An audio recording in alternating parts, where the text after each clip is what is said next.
Kokemachine for real fishing, December 31st, 2024. This is the last day before opening day. I got out my drone at Callander Bay and at Sunset Park. I wanted to check to see if I could see any obvious hazards, and all I could really tell was that the water is no longer on top of the ice. It seems to have dried up or drained off, so that's a good sign. In Callander Bay, there was a lot of black ice out there. There was one spot that I thought might look like open water, but when I got the drone right down on it, it looked like it wasn't open water at all. Here at the launch at Sunset Park here, there's still a bit of water on the shore, and then there's a few bumps that have shown up that I guess, because the water is so low that they're popping out. At first I thought there were holes in the ice, and they might still be. I only see through the drone what's on like a very little screen. So I got my new camera here. See how it's moving with my face? It's like I got a cameraman. Pretty cool, eh? This episode is brought to you by the N7 Cattle Company.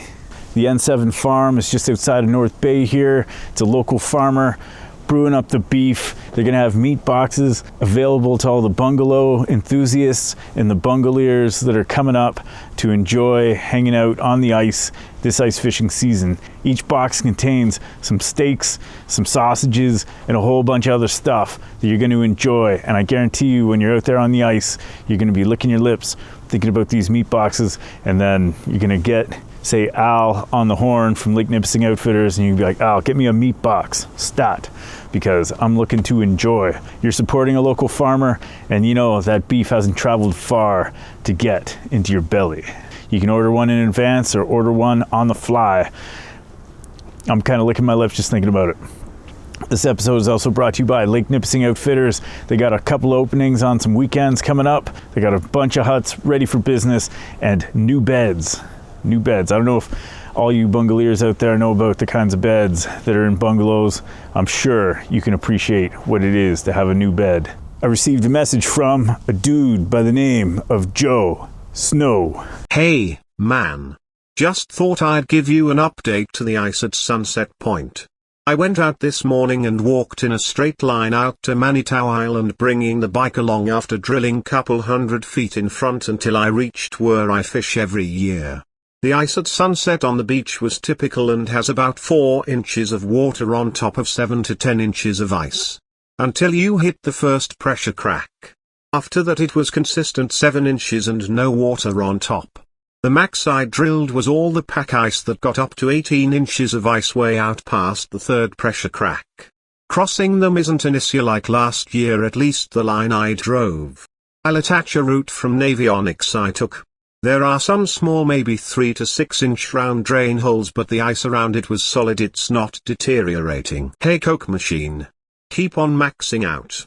Might I add that I suspect that you are possibly the doodliest dude ever to dude.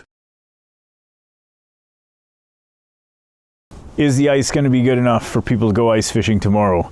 I'm never going to tell you that it is, because no ice is safe ice, and if you think that 3 or 4 days of rain and warm temperatures isn't going to cause hazards, then you're crazy, okay? No doubt there's probably some solid ice all around, but there's also all kinds of hazards that have been created by the rain hitting the lake. There's going to be holes forming in random places. You're going to have pressure cracks opening up a little bit wider. You're going to have rivers flowing into the lake that are just eating away at the ice. So be careful around all those things.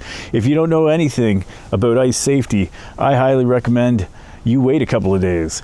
But if you are going out there, I recommend some kind of flotation. That could be a flotation suit. That could be a life jacket if you want the cheaper option.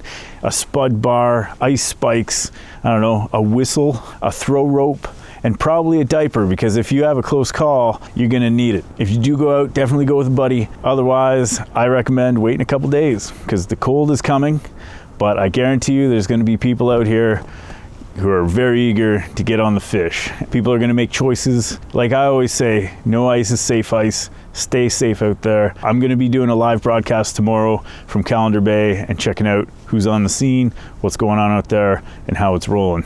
Anyway, if you do go out tomorrow, be extra careful for the Kokemachine, okay? And here's another thing between you and me, okay? Tomorrow is opening day, all right? If you want to do the Kokemachine a favor, okay, come a little closer here. Call up the radio station and tell them to play opening day on Callander Bay. Wouldn't that be sweet?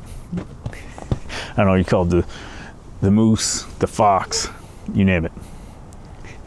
Get them on the horn, tell them the Kokemachine sent you. Anyway, happy opener, everybody. We'll talk to you guys soon.